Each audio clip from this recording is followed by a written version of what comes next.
The silent threat. In the vast expanse of the Milky Way, where countless civilizations had risen and fallen, a new power was emerging. Humanity, long considered a primitive species confined to their blue marble of a planet, had taken their first steps into the galactic community. But their arrival was far from the harmonious event many had hoped for. Instead, it marked the beginning of a conflict that would reshape the very nature of interstellar warfare. The Galactic Confederation, a loose alliance of advanced species, had initially dismissed the humans as inconsequential. Their technology seemed crude, their ships ungainly, and their tactics predictable. But as the first skirmishes erupted along the fringes of human space, a chilling realization began to spread through the ranks of the alien forces. On the forested moon of Epsilon Eridanib, Zorax, a veteran Praxian commander, stood before the holographic display of the battlefield. His compound eyes flickered with confusion as he studied the casualty reports. Another one, he chittered to his second-in-command.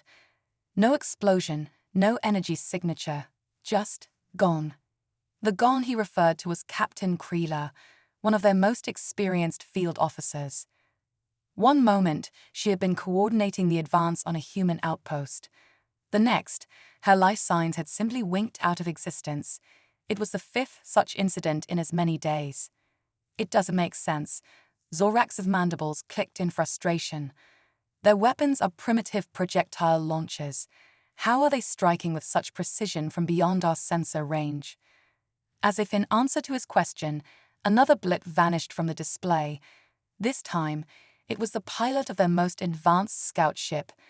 The vessel itself remained intact, now drifting aimlessly above the canopy of alien trees. Word of these mysterious deaths spread quickly through the Confederation forces. Soldiers began to whisper of invisible killers, of humans who could strike from impossible distances without ever being seen.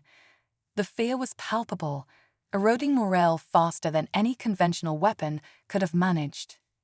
In the gilded halls of the Confederation High Command, Admiral Xenra of the Etherian Empire paced nervously. Her translucent skin rippled with agitation as she addressed the assembled War Council. "These humans," she began, her voice a melodious trill that belied her concern, "they are not fighting as we expected. Our forces report being struck down by unseen assailants. No energy weapons, no drones, just death from afar." A Volcrian analyst, his crystalline form shimmering under the chamber's lights, stepped forward. "We believe they are employing a primitive but effective form of long-range combat. They call them snipers, specially trained soldiers who can eliminate targets from extreme distances using kinetic projectile weapons." The council chamber erupted in a cacophony of alien voices. Some dismissed the idea as preposterous, while others demanded immediate action. But all fell silent as Grand Strategist Zuilar of the Tellurian Collective raised a tentacle for attention. "You are all missing the point." Zula's telepathic voice resonated in their minds. "It is not the weapon that we should fear, but the mindset behind it. These humans have turned patience into a weapon, distance into an ally. They have found a way to kill without honor, without facing their enemy. It goes against everything we understand about warfare." As the implications of Zila's words sank in, a cold dread settled over the council. They had encountered many species over the millennia, fought countless wars, but never had they faced an enemy that could strike with such impunity. Back on the front lines, the human snipers continued their grim work. Lance Corporal Sarah Chen lay motionless on a rocky outcrop, her Chimedian suit blending perfectly with the alien terrain. Through the scope of her M89 Whisper rifle, she watched the Praxian command post a kilometer away. The aliens scurried about in obvious distress, their movements jerky and uncertain. Sarah allowed herself a small smile. Fear was a weapon too, and right now, it was working in humanity's favor. She had been in position for 3 days, waiting for the perfect shot. Time meant nothing to her. Patience was a sniper's greatest virtue. Her earpiece crackled softly. "Nighthawk, this is Nest. High-value target identified. Green light for Operation Kingslayer. Sarah's finger tensed on the trigger. Through her scope, she saw a new figure emerge from the Praxian command post.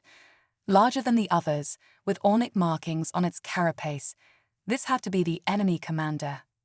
She took a slow, deliberate breath, feeling her heartbeat slow. The world narrowed to the crosshairs in her scope. Another breath, and then, at the perfect moment between heartbeats, she squeezed the trigger. The Whisper rifle lived up to its name.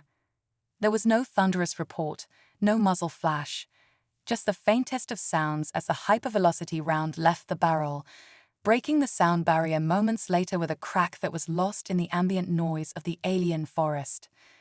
A second later, the Praxian commander's head exploded in a spray of ichor and chitin. The alien's body crumpled to the ground as chaos erupted around it. Sarah didn't wait to admire her handiwork. In one fluid motion, she was up and moving, melting into the landscape before the aliens could even begin to comprehend what had happened. As news of the Praxian commander's death spread through the Confederation ranks, the whispers grew louder. The humans were ghosts, they said, invisible killers who could strike anywhere, at any time. Morale plummeted as soldiers jumped at shadows, convinced that every rock or tree could be hiding a human sniper. In the following weeks, similar reports flooded in from across the front. Human snipers were wreaking havoc on Confederation forces, eliminating key personnel and sowing discord with every precisely placed shot. Traditional battle tactics were proving useless against an enemy that refused to engage on conventional terms. Admiral Zenra stood before the War Council once again, her skin now a pale, sickly hue. "We are losing this war," she announced, her voice quavering. "Not through force of arms or superior numbers, but through fear. These human snipers have achieved what no weapon in our arsenal could. They have broken our will to fight." As the council debated furiously, searching for a way to counter this new threat, a simple truth became clear. The galaxy had underestimated humanity, and now they were paying the price. The age of honorable combat, of meeting your foe face to face, was over. A new era of warfare had begun, and at its heart were the silent, patient killers that every species in the Confederation had come to fear, the human snipers. In the weeks that followed, the legend of the human snipers grew to mythic proportions. Soldiers spoke in hushed tones of the ghost killers who could end a life from kilometers away. Commanders hesitated to leave their fortified positions, paralyzed by the fear that every open space could hide a human assassin. But as the initial shock wore off, the Confederation began to adapt. They had to, or face total defeat at the hands of a species they had once dismissed as primitive. New technologies were rushed into production, advanced sensor arrays designed to detect the minute heat signatures of hidden snipers, adaptive camouflage to counter the humans' own concealment techniques. Yet for every countermeasure the aliens developed, the humans seemed to have an answer. It was a deadly game of cat and mouse played out across the stars, with the fate of entire worlds hanging in the balance. As part one of our story draws to a close, the galaxy stands on the brink of a new and terrifying era of warfare. The human snipers have changed the rules of engagement, forcing their alien adversaries to confront a style of combat utterly foreign to their understanding of honor and warfare.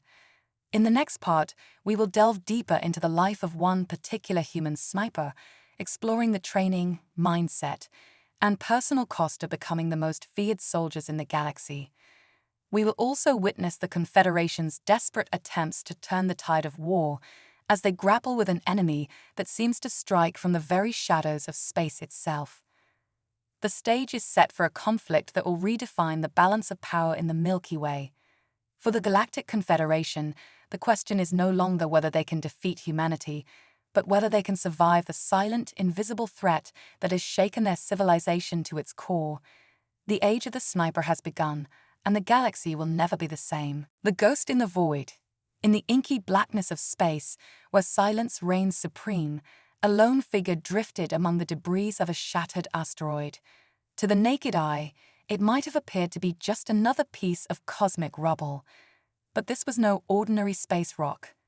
This was Sergeant Jack Phantom Reeves, quite possibly the deadliest human being in the known galaxy. Phantom's exosuit, a marvel of human ingenuity, mimicked the texture and composition of the surrounding asteroids. Its adaptive camouflage shifted constantly, rendering him virtually invisible to both visual and electronic detection. He had been floating here, motionless, for over 72 hours, waiting for his target to appear. As Phantom maintained his vigil, his mind drifted to the grueling training that had brought him to this moment. The Space Sniper Corps, humanity's elite long-range combatants, were a breed apart. Their training pushed the limits of human endurance, both physical and mental. Flashback, 6 months earlier, Earth's moon. Again, barked Instructor Chen, her voice harsh in the thin atmosphere of the lunar training facility. Phantom and his fellow recruits lay prone on the dusty surface, their rifles trained on targets over 3 kilometers away. The moon's lower gravity and lack of atmosphere made it the perfect training ground for void snipers. Remember, Chen continued, pacing behind them, in space, there's no wind, no gravity to account for. Your shots will travel in a perfect line until they hit something. But that something might be moving at tens of thousands of kilometers per hour. You need to become one with the void to feel the dance of celestial bodies in your bones. Phantom squeezed the trigger of his M95 Banshee rifle. The weapon, designed specifically for space combat, used electromagnetic propulsion instead of traditional gunpowder. There was no recoil, no muzzle flash, just the faintest of vibrations as the hypervelocity round left the barrel. A second later, the target, a small drone simulating an alien fighter craft, exploded in a shower of sparks. Phantom allowed himself a small smile. He was getting better. But marksmanship was only part of the training. The recruits spent weeks in sensory deprivation tanks, learning to control their minds and bodies in the absence of external stimuli. They studied xenobiology, learning the weak points of a dozen alien species, and they mastered the art of patience, sometimes spending days motionless in their suits, waiting for the perfect shot.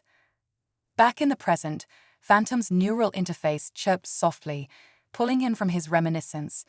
The target was approaching. He felt his heart rate slow, his breathing becoming shallow and controlled. The universe seemed to narrow, focusing down to a single point. Through the advanced optics of his helmet, Phantom watched as a massive Confederation warship slid into view. The Worldbreaker, pride of the alien fleet, was a behemoth of twisted metal and pulsing energy fields. Its very presence had decimated human colonies across 3 star systems. But for all its power, the Worldbreaker had a weakness. A tiny, almost imperceptible weak spot in its shielding, where the energy fields overlapped imperfectly. It was a flaw so small that no conventional weapon could exploit it. No weapon, except for a void sniper's rifle. Phantom's neural interface synced with his rifle, projecting the shot trajectory directly into his mind's eye. He saw the path the round would take, accounting for the minute gravitational effects of nearby celestial bodies, the speed of the target, even the subtle radiation pressure from the nearby star. He took a breath, held it, and in the space between heartbeats, he fired. The round, a specially designed, armor-piercing projectile, no bigger than a grain of rice, crossed the vast distance in less than a second. It slipped through the minuscule gap in the Worldbreaker's shields and struck the ship's central power core. For a moment, nothing happened. Then, like a miniature supernova, the Worldbreaker erupted in a spectacular explosion. The pride of the Confederation fleet, a ship that could lay waste to entire planets, had been felled by a single, perfectly placed shot. As debris scattered across the void, Phantom allowed himself a moment of satisfaction, but only a moment. Already, his suit was adjusting its camouflage, preparing to blend in with a new section of the asteroid field. There would be more targets, more impossible shots to make. This was his life now, a ghost in the void, the unseen hand that could reshape the course of the war. Meanwhile, on the Confederation command ship Eternal Vigilance, Admiral Zexara of the Volprin Imperium stared at the holographic display in disbelief. The Worldbreaker, their mightiest warship, had been destroyed, not in glorious combat, not against a fleet of human vessels, but by an enemy they couldn't even see. Impossible, Zexara whispered, his crystalline form vibrating with shock. Our sensors detected nothing. No enemy ships, no energy weapons. It's as if the void itself turned against us. His second-in-command, a towering Praxian named Kurax, shittered nervously.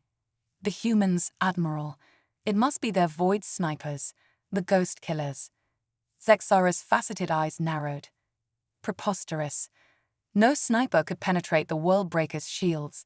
The precision required, it's beyond any known species' capabilities. But even as he spoke, doubt gnawed at him. They had underestimated these humans before, to their great cost. What if? Kurax, Zexara said, his voice hardening with resolve, contact High Command. We need every available resource dedicated to countering these human snipers. Whatever it takes, whatever the cost, we must find a way to fight an enemy we cannot see. As orders were relayed and the Confederation war machine lumbered into action, a new phase of the conflict was beginning. The aliens, long accustomed to the rules of honorable combat, were about to learn the harsh lessons of asymmetric warfare. Back on Earth, in the underground bunker that served as humanity's military headquarters, General Sofia Alvarez reviewed the after-action report from Phantom's mission. A thin smile crossed her weathered face. Send word to all commands, she ordered her staff. Operation Shadowfall is a go. Deploy the Void snipers to every sector. It's time to show the Confederation that humanity won't go quietly into the night. As her orders were relayed across subspace channels, thousands of human snipers began to move into position. Each was a phantom, a ghost in the machine of war. They were the thin line standing between humanity and extinction, armed with nothing but their rifles, their training, and an indomitable will to survive. The galaxy held its breath, unaware that the greatest revolution in warfare since the invention of the spear was unfolding in the cold, silent depths of space.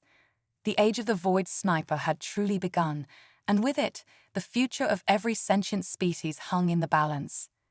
As news of the Worldbreaker's destruction spread, panic rippled through the ranks of the Confederation. Soldiers whispered of human witchcraft, of weapons that could strike from beyond the veil of reality itself. Morale plummeted as the once mighty alien armada found itself paralyzed by an enemy they could neither see nor comprehend.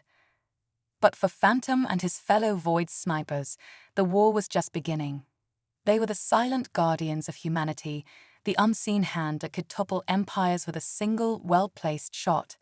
As they drifted through the cosmic ocean, these ghosts in the void knew that the fate of their species rested on their shoulders. The stage was set for a conflict unlike any the galaxy had ever seen. In the next part of our story, we will explore the Confederation's desperate attempts to counter the human threat, as well as the toll this new form of warfare takes on those who wage it. The battle for the stars is about to enter its most crucial phase, and the question on everyone's mind is, can anyone truly master the art of killing from across the cosmos? The cosmic chess game. In the heart of the Andromeda Array, Earth's most advanced space station, a holographic representation of the Milky Way galaxy flickered to life. Countless points of light represented star systems, with red and blue markers indicating Confederation and human-controlled territories respectively. At first glance, the disparity was shocking, a sea of red surrounding isolated islands of blue. But appearances could be deceiving. Fleet Admiral Yuki Tanaka, her weathered face illuminated by the hologram's glow, addressed the assembled War Council. Operation Shadowfall has exceeded our wildest expectations, she began, her voice steady despite the weight of command. Our Void snipers have paralyzed Confederation forces across a dozen sectors. But make no mistake, this is just the beginning. With a gesture, she zoomed in on a particular sector. This is the Epsilon Crucis system, home to one of the Confederation's primary shipyards. In 3 days we strike. A murmur rippled through the assembled officers.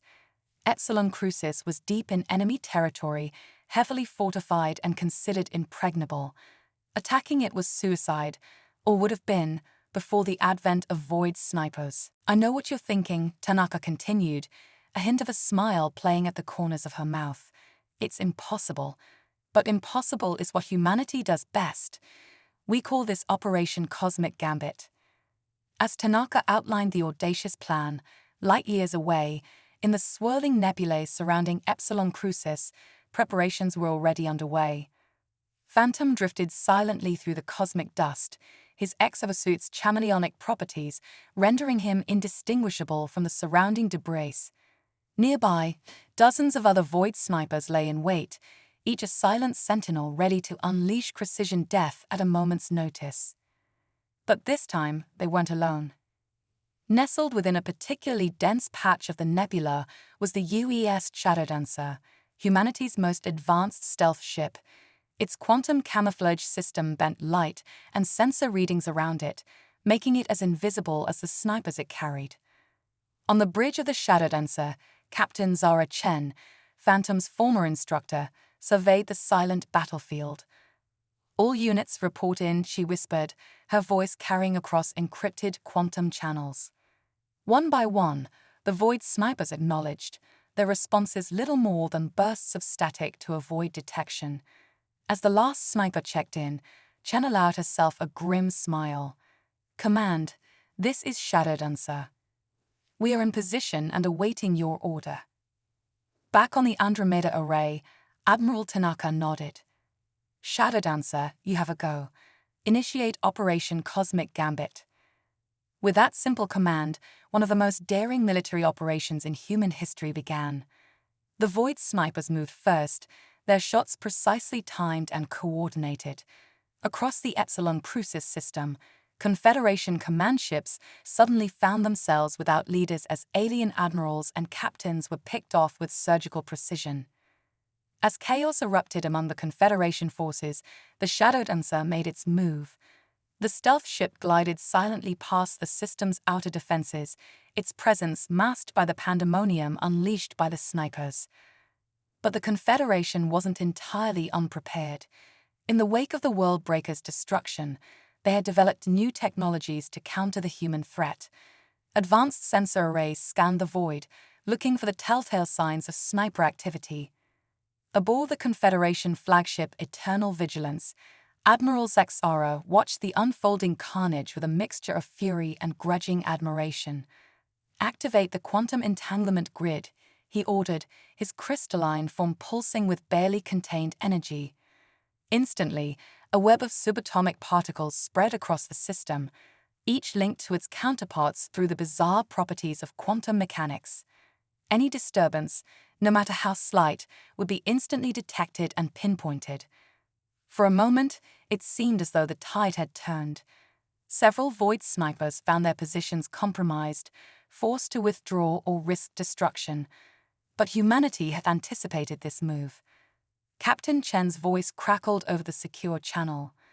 "All units, initiate Protocol Omega." In perfect synchronization, the Void snipers activated a new feature of their exosuits. Quantum scramblers, reverse-engineered from captured Confederation technology, began to disrupt the entanglement grid. The entire system lit up with false positives, overwhelming the alien sensors. In the confusion, the Shadowdancer struck. Microsingularity torpedoes, each containing a miniature black hole sustained for mere nanoseconds, tore through the shipyard's defenses. Confederation ships, caught off guard and leaderless, struggled to mount an effective defense. Admiral Zexara watched in horror as the pride of the Confederation fleet was systematically dismantled. "Impossible," he whispered, his earlier bravado evaporating like mist. "How can they be everywhere and nowhere at once?" But the true masterstroke of Operation Cosmic Gambit was yet to come. As the Confederation forces scrambled to repel what they thought was the main assault, a quantum signal pulsed from the Shadowdancer. Across the system, dormant nanobots awakened. These microscopic machines had been seeded throughout Epsilon Crucis months earlier, smuggled in on asteroids and cometary debris. Now they sprang to life, replicating rapidly and infiltrating Confederation systems. Within hours, the shipyard's computer networks were compromised. Production lines began churning out ships with subtle but critical flaws. Weapon systems were sabotaged at the molecular level. The entire industrial base of the Confederation war machine had been turned against itself. As the full scope of the human victory became clear, Admiral Tanaka addressed the War Council once more. Epsilon Crucis has fallen, she announced, her voice tinged with both pride and solemnity. But this is more than just a military victory.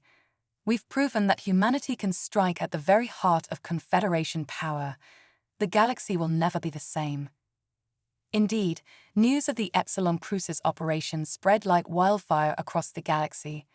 Confederation worlds, once secure in their technological superiority, now trembled at the thought of invisible human assassins lurking in every shadow.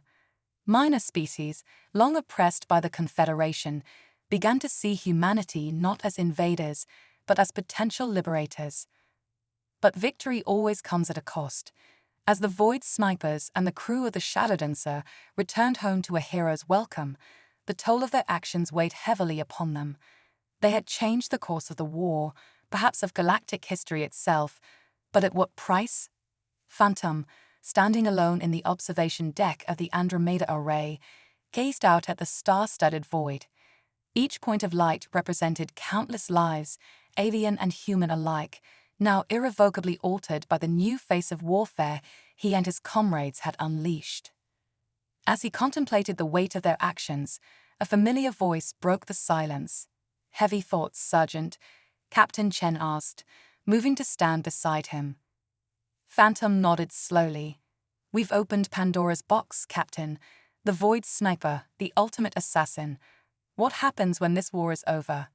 Can this Jenny ever be put back in the bottle?" Chen's expression was grim but determined. "That, Sergeant, is the question that will define the future of our species, and perhaps the galaxy itself. But for now, we fight on. The war is far from over." As they stood there, watching the eternal dance of the cosmos, both knew that the true test was yet to come. The Confederation, reeling but not defeated, would soon strike back with everything they had. The next phase of the war would determine not just the fate of humanity, but the very nature of conflict in the cosmic arena. The stage was set for a confrontation that would shake the foundations of the galaxy. In the next part of our saga, we'll witness the Confederation's desperate counterstrike, as well as the emergence of new players in this cosmic chess game.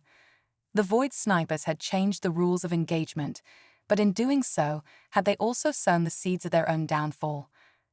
As the stars wheeled slowly overhead, Phantom and Chen prepared themselves for the challenges to come. The cosmic chess game was entering its most crucial phase, and the fate of entire civilizations hung in the balance. The quantum gambit. In the depths of subspace, where the laws of physics bent and twisted like feathered dreams, a lone figure drifted. This was no Void Sniper, no human agent. This was Xelith, last of the Quarks, a species so ancient they had witnessed the birth of galaxies.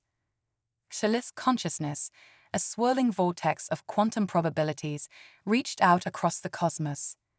The conflict between humans and the Confederation had not escaped their notice. It was time, Xelith decided, to intervene. Meanwhile, in the war room of the Andromeda Array, Admiral Tanaka faced a crisis. "Our Void Snipers are disappearing," she announced, her voice tight with tension. "Not killed, not captured, simply gone." The holographic display showed a terrifying pattern. Across the galaxy, the signature quantum signatures of Earth's elite assassins were blinking out of existence.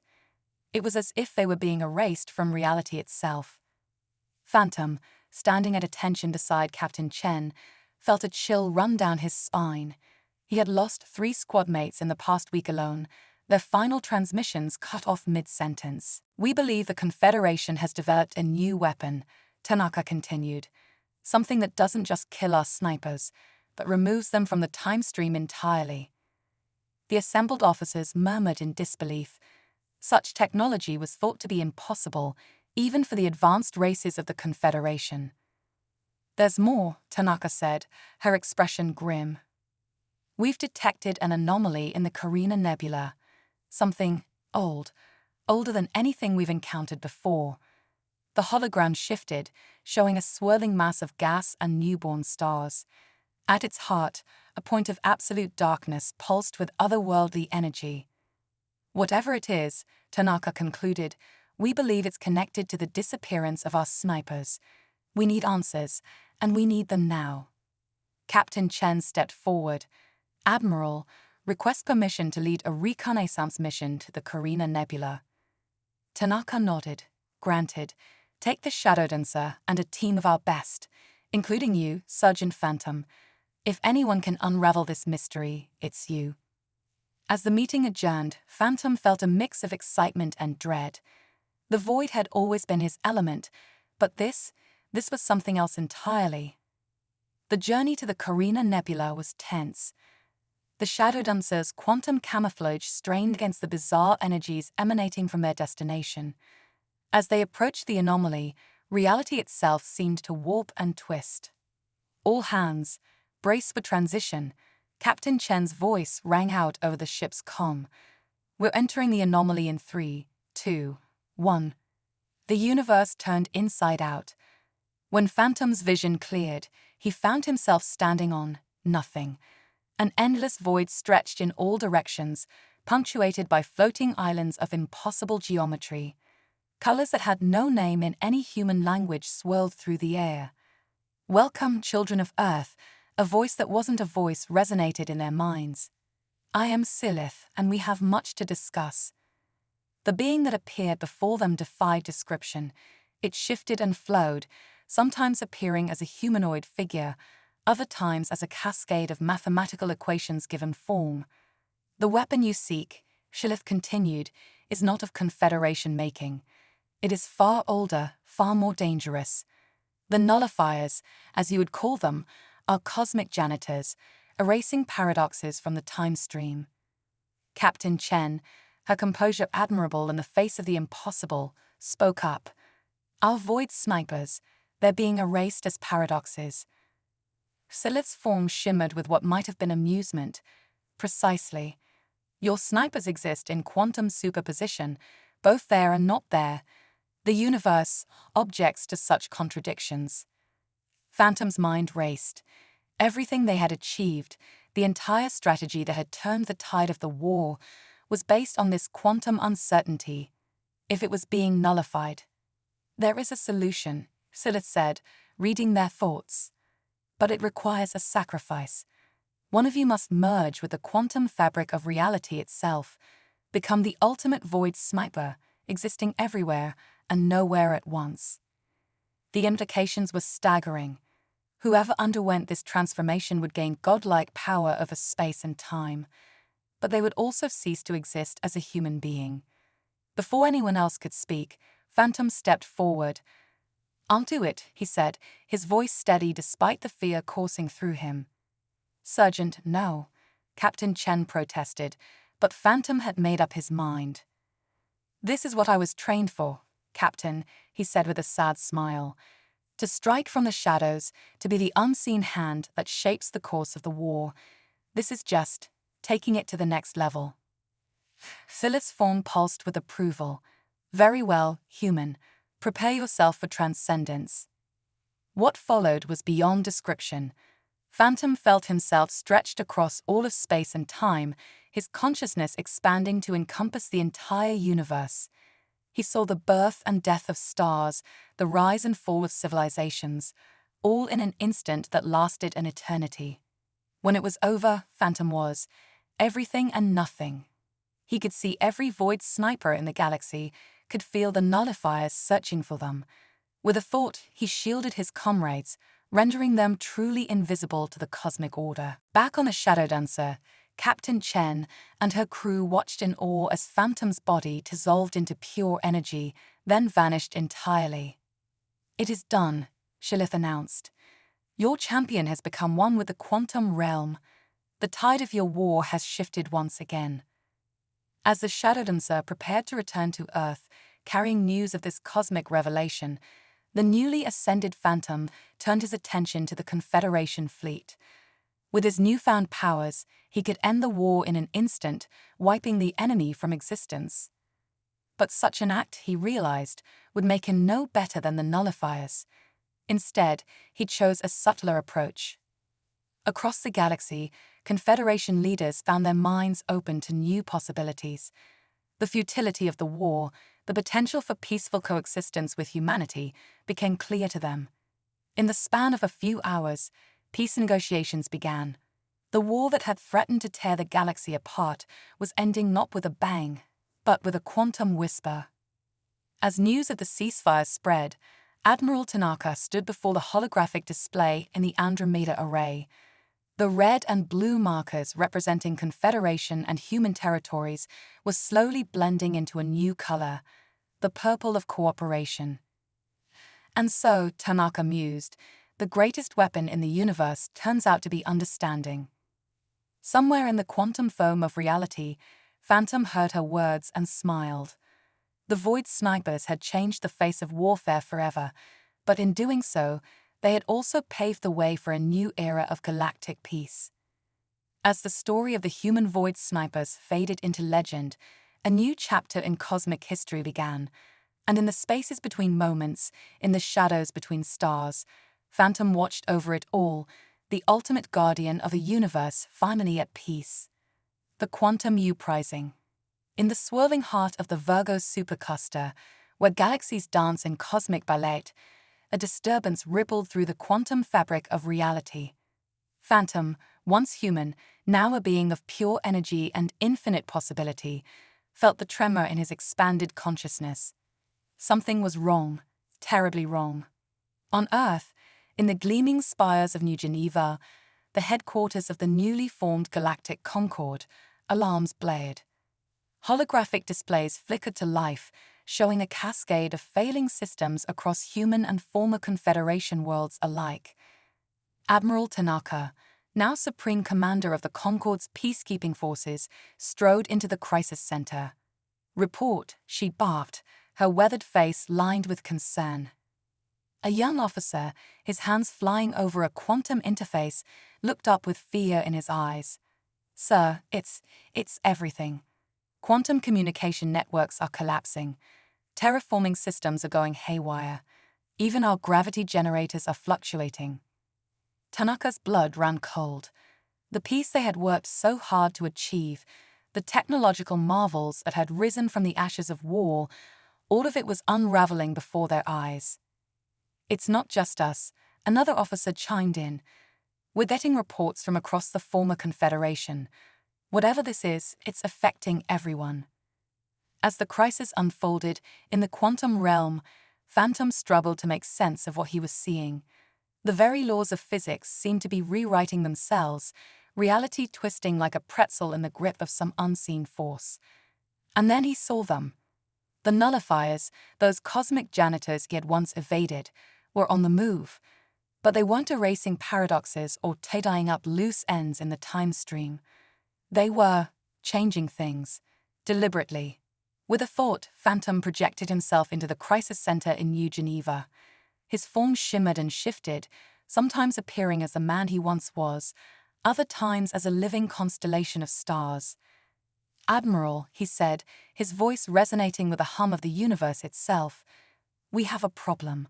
The nullifiers have gone rogue." Tanaka, to her credit, didn't flinch at the sudden appearance of the ascended being.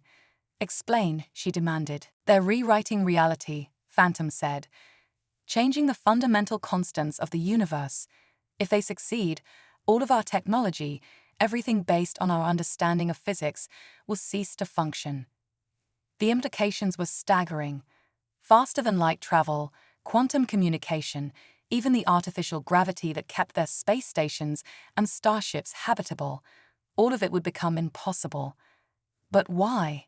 Tanaka asked, her mind racing to grasp the scope of the threat. Why would they do this? Phantom's form flickered, his expression grim. "I've touched their minds.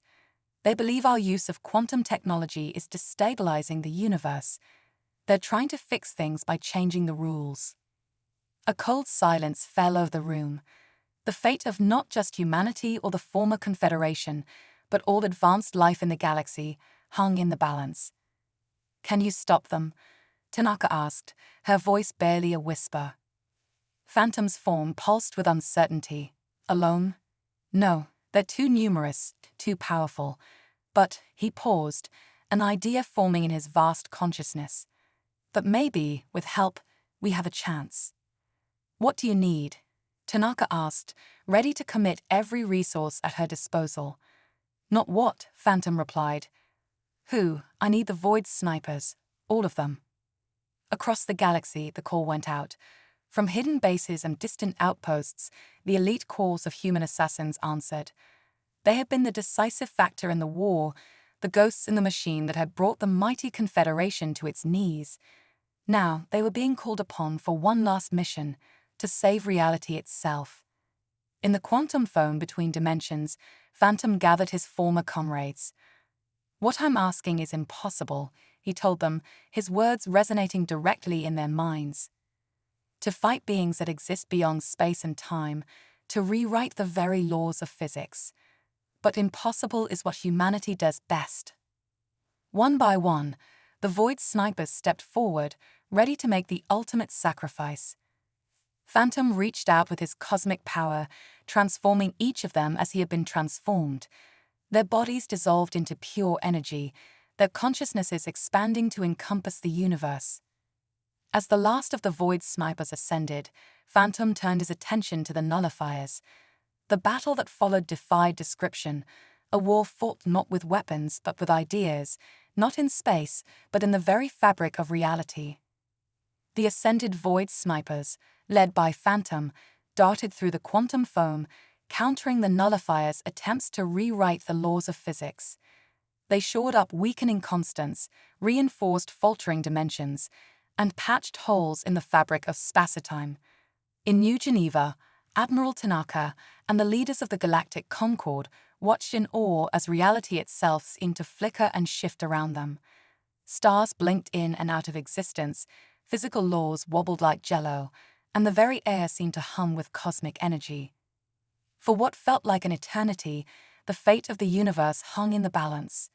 And then suddenly, it was over. Reality snapped back into focus. The alarms in the crisis center fell silent. Across the galaxy, systems came back online, ships regained power, and billions of beings breathed a collective sigh of relief. In the quantum realm, Phantom surveyed the aftermath. The nullifiers had been neutralized, their power dispersed harmlessly across the cosmos. But the cost had been high.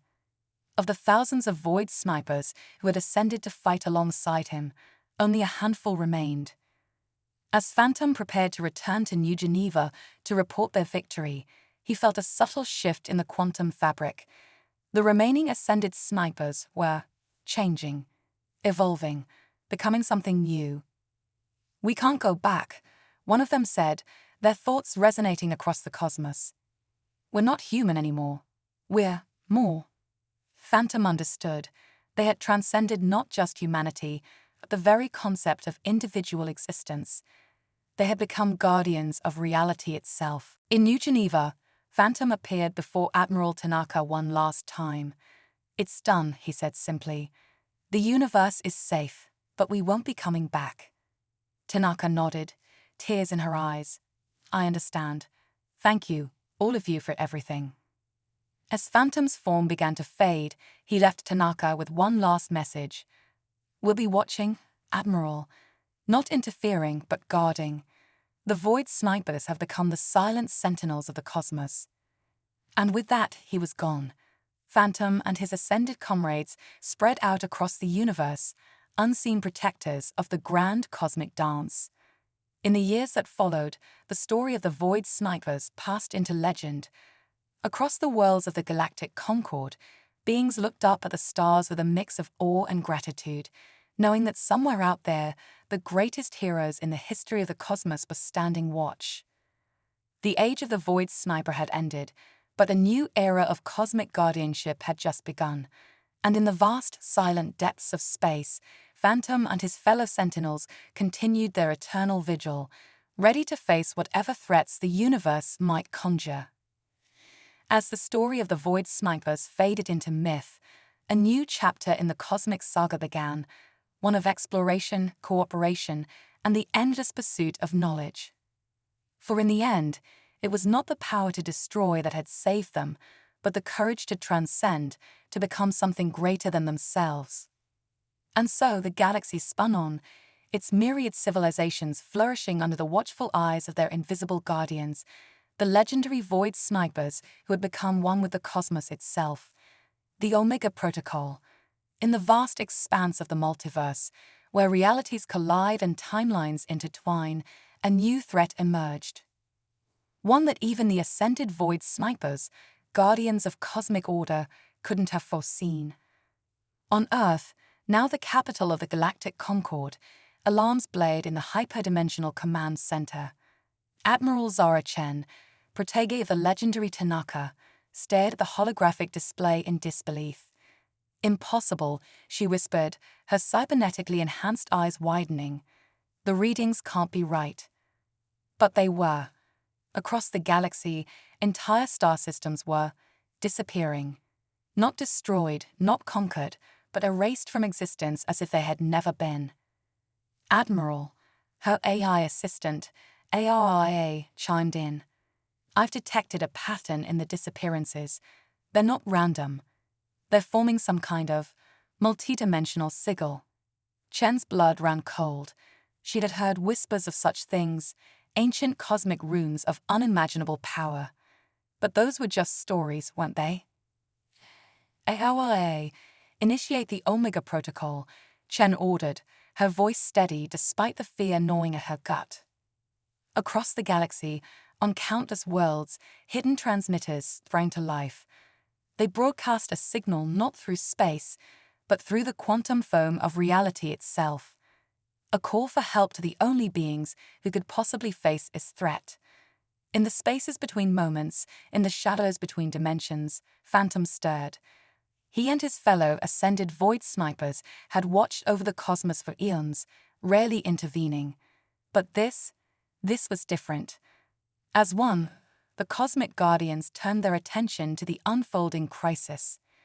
What they saw chilled even their transcendent souls. Reality itself was being consumed, devoured by entities that defied comprehension. The Void Hunters had come.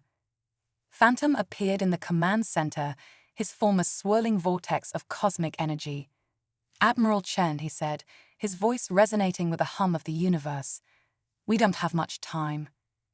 Chen, to her credit, didn't flinch at the sudden appearance of the ascended being. "Phantom, the stories were true. We need your help." "This goes beyond help," Phantom replied grimly. "The Void Hunters are not of this reality. They consume entire universes, leaving nothing behind, not even nothingness." Chen's mind reeled at the implications. How do we stop them? Phantom's form flickered, uncertainty rippling through his cosmic essence. "We can't, not directly, but there might be a way to redirect them." As Phantom outlined his plan, Chen felt a mix of hope and dread. It was audacious, borderline insane, and their only chance of survival. "The Void Hunters are drawn to concentrated cosmic energy," Phantom explained. "We're going to give them exactly that. A feast they can't resist." The plan was set in motion. Across the galaxy, on worlds teeming with life and barren rocks alike, ancient technologies were unearthed. Quantum accelerators, reality anchors, and cosmic siphons, relics of long-dead civilizations that had glimpsed the true nature of the universe. As the Void Hunters drew ever closer, consuming entire sectors of space, the defenders of reality worked feverishly. The ascended Void Snipers, once the galaxy's deadliest assassins, now used their cosmic awareness to coordinate efforts across vast distances. In the Horsehead Nebula, a team of Quarksian engineers, descendants of Silith, labored to construct a hyperdimensional beacon. On the desert world of Arrakis Prime, psychic adepts from a dozen species joined minds to create a psychic lens of unprecedented power. And at the heart of it all, in the space where Earth's moon once stood, the greatest minds of the Galactic Concord built the Omega Engine, a device capable of harnessing the energy of an entire universe. As the final preparations were made, Phantom gathered his fellow Guardians. "What we're about to do," he told them, his thoughts resonating across the cosmos, "will change everything. We're not just saving our universe, we're rewriting the rules of existence itself." The ascended Void Snipers, beings of pure cosmic energy, joined their essences with Phantom's. Together, they would be the guiding hand that would reshape reality. As the Void Hunters breached the outer defenses of the Milky Way, Admiral Chen gave the order: "Initiate the Omega Protocol. May the cosmos have mercy on our souls." The Omega Engine roared to life, its power drawing on the very essence of spacetime. Across the galaxy, the ancient technologies activated in perfect synchronization. Reality itself began to warp and twist. The Void Hunters, sensing the immense cosmic energy, turned their full attention to the Milky Way. They surged forward, their non-Euclidean forms defying the laws of physics as they sought to devour this new feast. But as they reached the heart of the galaxy, where Earth floated in the void, something unexpected happened. The Omega Engine, guided by the will of Phantom and his ascended comrades, didn't just create energy. It created a new reality. In a blinding flash of creation, a new universe was born. But unlike the Void Hunters' previous victims, this one was alive, sentient, and very, very angry. The newborn cosmos, imbued with the combined will of every sentient being in the Milky Way, lashed out at the Void Hunters. Tendrils of pure creation grappled with the entropy beings, engaging in a battle that redefined the very concept of cosmic warfare. As the titanic struggle raged, Phantom and his fellow Guardians worked to stabilize their home reality. The strain was immense, even for beings of their power. One by one, the ascended Void Snipers winked out of existence, their cosmic essence spent in the ultimate act of protection. In the command center, Admiral Chen watched in awe as the fabric of spacetime rippled and tore. The holographic displays showed impossible geometries, realities folding in on themselves, entire dimensions being born and dying in the span of heartbeats. And then suddenly, it was over. The Void Hunters were gone, drawn into the newborn universe that had been created to trap them. The Milky Way, battered but unbroken, floated in a sea of calm spacetime. As the ascended Guardians faded from existence, their task complete, Phantom turned to Admiral Chen one last time. "It's done," he said, his form already beginning to dissipate. "The threat is contained, but the cost?" Chen nodded, tears in her eyes. "We'll remember, always."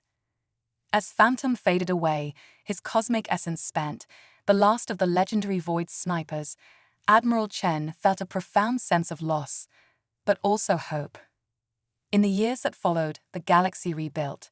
The Galactic Concord, tested by fire, emerged stronger than ever. And on countless worlds, beings looked up at the stars with a new sense of wonder and responsibility. For they knew that out there, beyond the veil of normal space, a new universe fought an eternal battle to keep the Void Hunters at bay. A universe born of their collective will, their hopes and dreams given form and purpose. The age of the Void Snipers had truly ended, but their legacy lived on in every act of courage, every scientific breakthrough, every moment of cosmic understanding. As Admiral Chen stood on the observation deck of Earth's orbital station, watching the galaxy spin in its eternal dance, she smiled. The Void Snipers had taught them the most important lesson of all, that in the face of cosmic horror, life itself was the greatest weapon.